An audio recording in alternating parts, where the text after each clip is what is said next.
O Carlos está perguntando aqui, o que eu sentia na opressão? Eu sentia muita tristeza e muita raiva. E Satanás me ajudava a direcionar toda essa raiva para a Alessandra.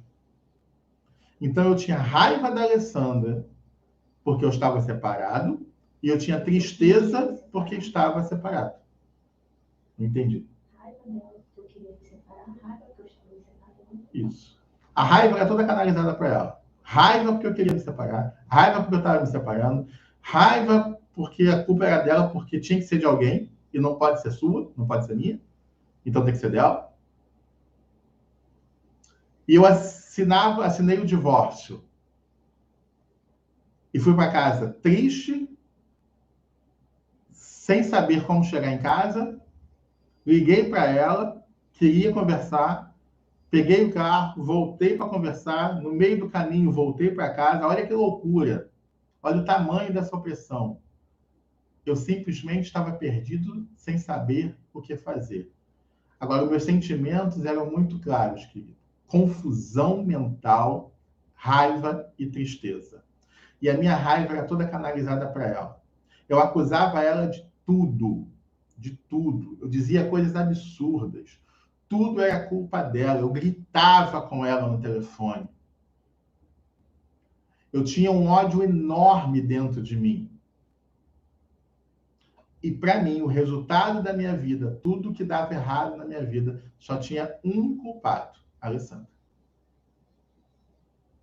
Ela era a responsável por isso.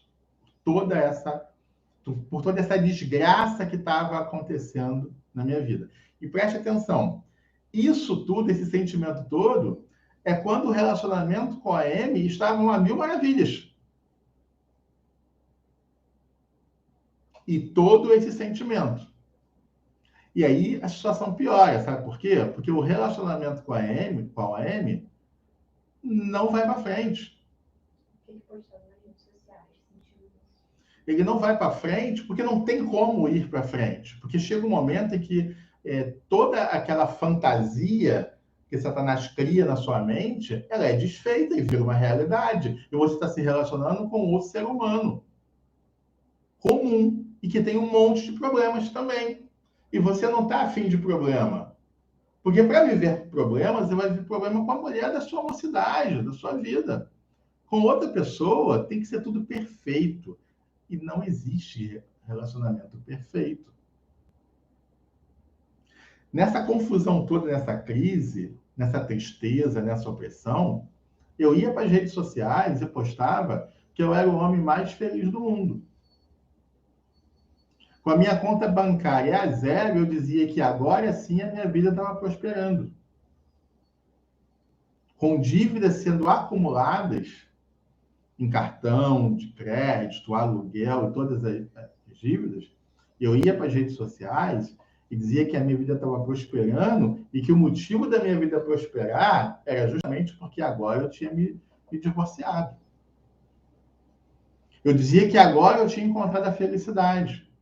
Preste atenção, querido, que são somente ataques, são só loucuras. E quem você ataca? Quem Satanás quer que você ataque. Por que Satanás quer que você ataque a sua esposa? Porque ele quer que esse buraco, esse abismo se torne cada vez maior entre vocês.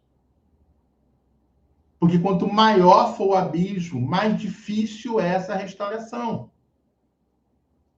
E foi isso que ele fez comigo. Quando a esposa do outro lado não conhece esse processo, não sabe desse processo, querido, e se fere com tudo isso, cria-se um abismo enorme entre esses dois. Porque ela começa a responder, ela começa a atacar, ela começa a brigar. E cada palavra dessa, o que faz aqui? Fortalece aquilo que Satanás está me dizendo, que ela não presta, que ela nunca me amou, que eu já devia ter feito isso há muito tempo. Mas por que essa raiva? Queridos, essa raiva ela é irracional. É a mulher que ama, né? Entendeu? É algo que Satanás coloca em você. Porque é a mulher que eu amo, só que... Tentar explicar de uma forma melhor. Projeto de Deus sobre a minha vida. Não existe um projeto de Deus sobre a minha vida. Existe um projeto de Deus sobre a minha casa. Então, eu e a Alessandra, uma só carne comigo, tem um propósito de Deus sobre nossas vidas. Eu sozinho não tenho propósito de Deus sobre a minha vida. A Alessandra sozinha não tem propósito de Deus sobre a vida dela. O máximo que eu terei é misericórdia de Deus sobre a minha vida e um favor imerecido de Deus sobre a minha vida, que é a graça. Propósito, Deus agindo sobre nós, ministério. Usar a nossa vida como instrumento é eu e a Alessandra, é a minha casa, porque nós somos um.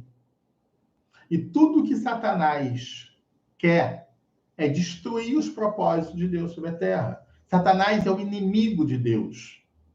Satanás não é meu inimigo, ele não é seu inimigo, ele é inimigo de Deus. Só que nós somos as meninas dos olhos de Deus. Então, quando Satanás nos fere, ele fere a Deus.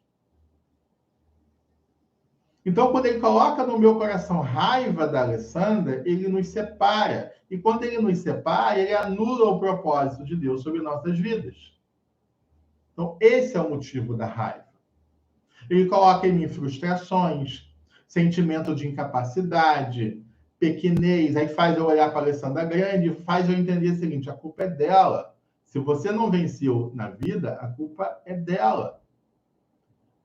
É isso que ele planta. É isso que ele brota. A tua falta de felicidade é culpa dela. E aí ele faz mais, tá vendo? Você está com ela há 30 anos, você é infeliz. Ela acabou com a sua vida. A culpa é dela. É isso que Satanás planta.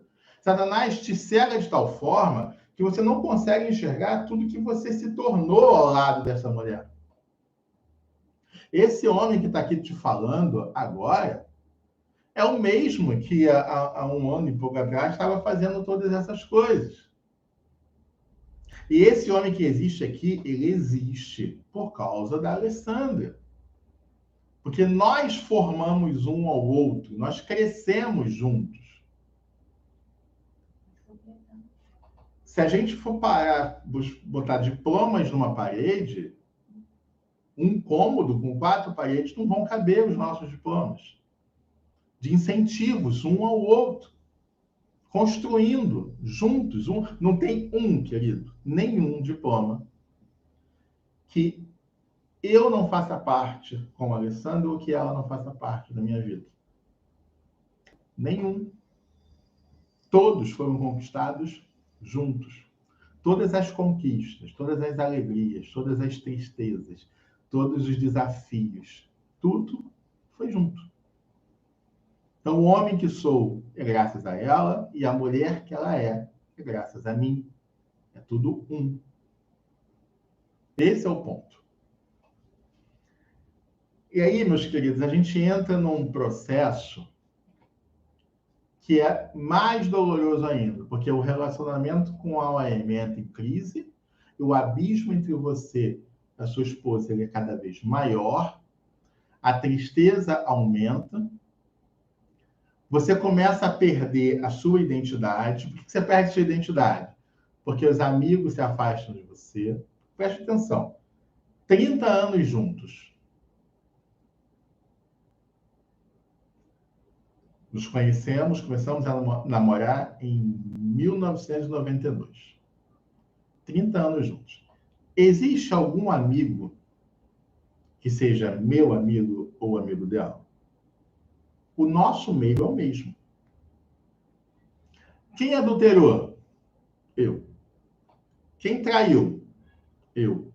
Quem se afastou? Quem está envergonhado? Quem sabe no seu inconsciente que tem algo errado? Eu. Então o afastamento vem para mim. Então agora eu estou sozinho. Não tenho amigos. Não tem vida social. Não tem a família.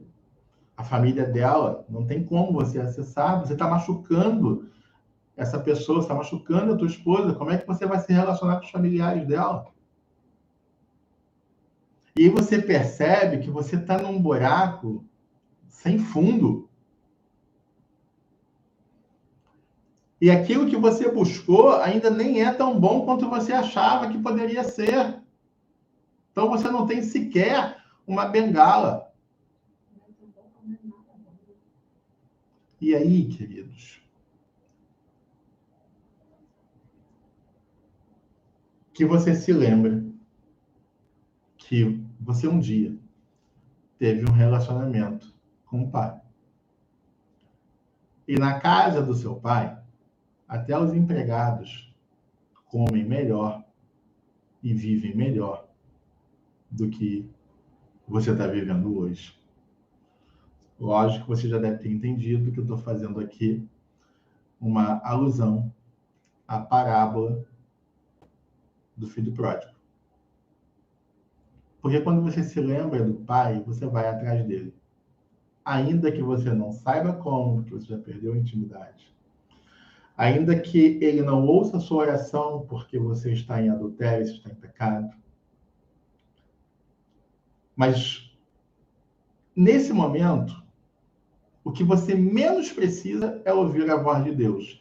Mas você precisa se lembrar dos princípios de Deus que você conhece, porque eles estão dentro de você. Por isso que é tão importante guardar as leis no seu coração. Tchau. Deus abençoe vocês. Tchau, tchau.